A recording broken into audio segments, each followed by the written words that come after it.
It is nice to see, after nearly 2,000 years, that the subject of this evening has brought together so many interested, serious students of a very remarkable, fabulous subject.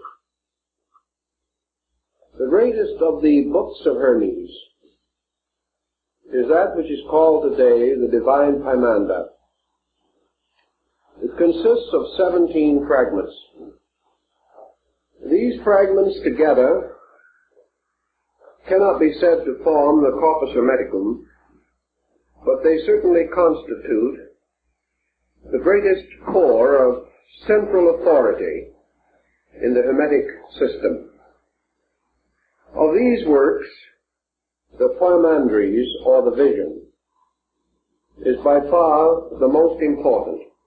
It is usually placed second in the collection. The analysis of this work must begin with some effort to determine its place in the literary religious structure of our world knowledge. Actually, by structure, the Vision is a sacred book. It contains within itself nearly all of the traditional elements of a divine revelation. We have no real right to say that it is a plagiarization from other systems, although, as in the case of nearly all sacred books, it shows some indebtedness to earlier or contemporary thought. This must also be said of the Bible, or of the teachings of Buddha, or of the writings of Confucius.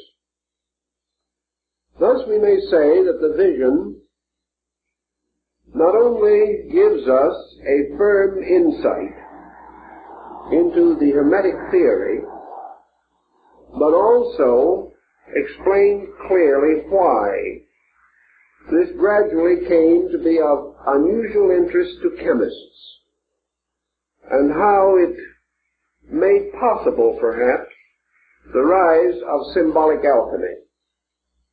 We know immediately when we approach the book that we are in the presence of something resembling an apocalypse. There is a reminiscent likeness to the vision of Ezekiel, or to other ancient literary and religious fragments. On the other hand, there is also a strange note of uniqueness running through the book. This uniqueness is not in the words, nor necessarily in the word pictures which are produced. It is in the arrangement of other available elements. That these elements existed prior to the production of the Hermetic writings, we cannot doubt. Therefore, it is the sequence into which they are placed.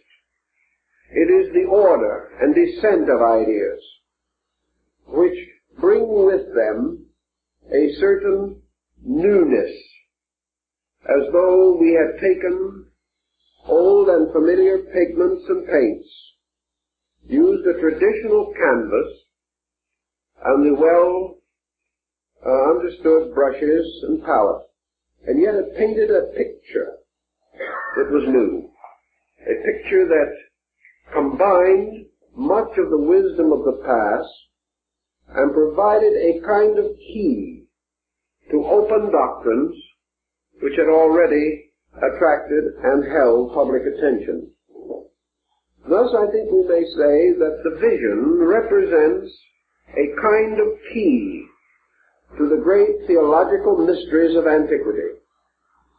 It reduces them to a reasonable and recognizable order.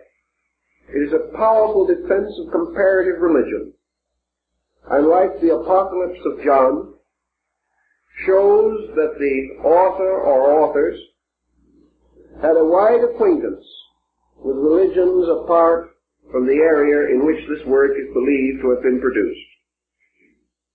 In broad structure, therefore, we have this work that has come down to us as the divine vision of Hermes Trismegistus, who is described as a priest of the mysteries of Egypt, and whose writings, according to their own content, bear not the stamp of a man, but the stamp of heaven. And in this work, Hermes is advanced as a prophet, as a minister and missionary of God, as one peculiarly and divinely favored to reveal an essential doctrine to mankind. The work is brief, comparatively, and we can sometimes wonder why it did not gain a greater sphere of influence. In many respects, it has a drama missing in other sacred books. It certainly has a wonderful symbolism which could inspire the minds of many persons to the contemplation of mysteries.